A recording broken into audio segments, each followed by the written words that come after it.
വെറുതെ ഇരുന്ന സമയത്താണ് കൂട്ടുകാരനെ കാണാൻ പോയാലോ എന്ന് തോന്നിയത്. പിന്നൊന്നും നോക്കിയില്ല, അടുത്ത ട്രെയിൻ പിടിച്ച് നേരെ തിരുവല്ലയിലോട്ട്. അങ്ങനെ പുറത്തെ കാഴ്ചകളൊക്കെ കണ്ട് ട്രെയിനിൽ ഇരിക്കുമായിരുന്നു. പോകുന്ന വഴിക്ക് അതിമനോഹരമായ കുറേ കാഴ്ചകൾ, കുഞ്ഞു കുഞ്ഞു കുളങ്ങളും കുഞ്ഞു കുഞ്ഞു വീടൊക്കെയുള്ള ഒരു അതിമനോഹരമായിട്ടുള്ള സ്ഥലമായിരുന്നു. അങ്ങനെ പുറത്തെ കാഴ്ചകളൊക്കെ കണ്ട് ഞാനങ്ങ് ഉറങ്ങിപ്പോയി. അങ്ങനെ 5:30 ആയപ്പോൾ ട്രെയിൻ തിരുവല്ല സ്റ്റേഷനിലെത്തി. എൻ്റെ സുഹൃത്താണെങ്കിൽ എന്നെ വിളിക്കാൻ വരാമെന്ന് പറഞ്ഞിട്ടുണ്ടായിരുന്നു. ഞാൻ അവിടെ എത്തിയതും അവനെ വിളിച്ചു പറഞ്ഞു. ആ സമയത്താണ് മഴ ചെറുതായിട്ട് പെയ്തു തുടങ്ങിയത്.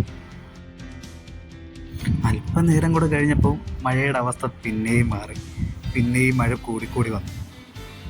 അങ്ങനെ 7:30 വരെ വളരെ നല്ല മഴയായിരുന്നു.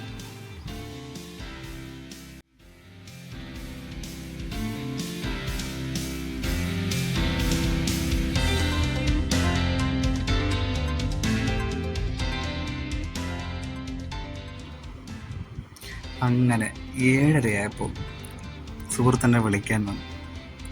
പിന്നെ രണ്ടുപേരും കൂടി ചേർന്ന് ആലോചിച്ചു, രാത്രിയുള്ള അത്താഴം കഴിക്കാൻ എറണാകുളത്തേക്ക് വിട്ടാലോ.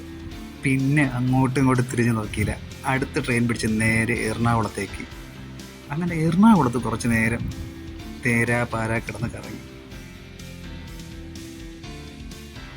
ഈ കാണുന്നത് എറണാകുളത്തെ ക്യൂൻസ് പാർക്ക് എന്നൊക്കെയാണ് പറയണേ, അറിയത്തില്ല. പക്ഷേ അടിപൊളി സ്ഥലമായിരുന്നു. രാത്രി ആയതുകൊണ്ട് ഒന്നും കാണാനും പറ്റിയില്ല.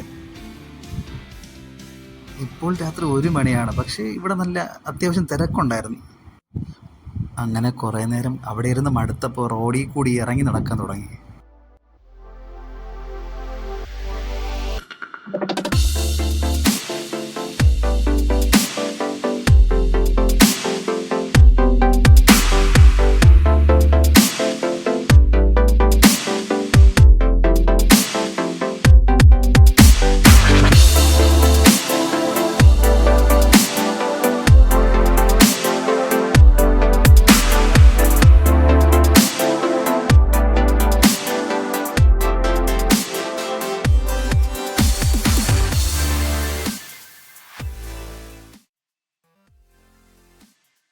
അങ്ങനെ വെളുപ്പിന് 3 മണിയായപ്പോൾ കിട്ടിയ ട്രെയിനും പിടിച്ച് നേരെ കോട്ടയത്തോട്ട്. അവിടെ വന്ന് ഫ്രണ്ടിൻ്റെ കൂടെയായിരുന്നു താമസിച്ചിരുന്നത്. അങ്ങനെ അടുത്ത ദിവസം രാവിലെ ഉണരാൻ വളരെ താമസിച്ച്. അതിനുശേഷം സുഹൃത്ത് എന്നെ റെയിൽവേ സ്റ്റേഷനിൽ കൊണ്ടാക്കി അടുത്ത ട്രെയിനും പിടിച്ച് നേരെ വീട്ടിലോട്ട്. ഇതായിരുന്നു അതിൽ 2 ദിവസത്തെ യാത്ര.